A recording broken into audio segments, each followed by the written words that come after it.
আইফোনের white screen green screen problem হলে no tension, আজকে আমরা আপনাদেরকে দেখাবো কিভাবে এই প্রবলেমটি সমাধান করতে হয়।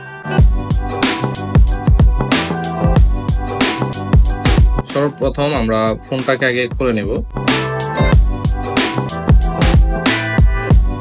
ফোনটাকে এখান থেকে ডিসঅ্যাসেম্বল করে নেব। অল কানেক্টর আমরা খুলে ডিসপ্লেটাকে আলাদা করে নেব।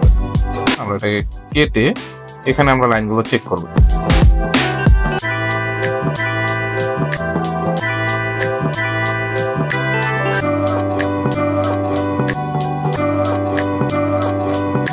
ফোনটাকে অন করি, যে অ্যাপের লোগো চলে আসছে। একটু আগে কিন্তু ছিল আমাদের প্রবলেমটা ছিল হোয়াইট স্ক্রিন প্রবলেম, আমাদের কিউট কাস্টমারের ছবি চলে আসছে। তো দেখতে পাচ্ছেন আমাদের প্রবলেমটা সলভ হয়ে গিয়েছে।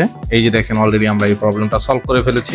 আইফোনের যে কোনো প্রবলেম, শুধু হোয়াইট স্ক্রিন গ্রিন স্ক্রিন নয়, ডেড ফোন, নেটওয়ার্কের প্রবলেম, যে কোনো ফেস আইডি প্রবলেম, যে কোনো প্রবলেমের জন্য আমাদের ফিক্সিনের যে কোনো ব্রাঞ্চে চলে যাবেন।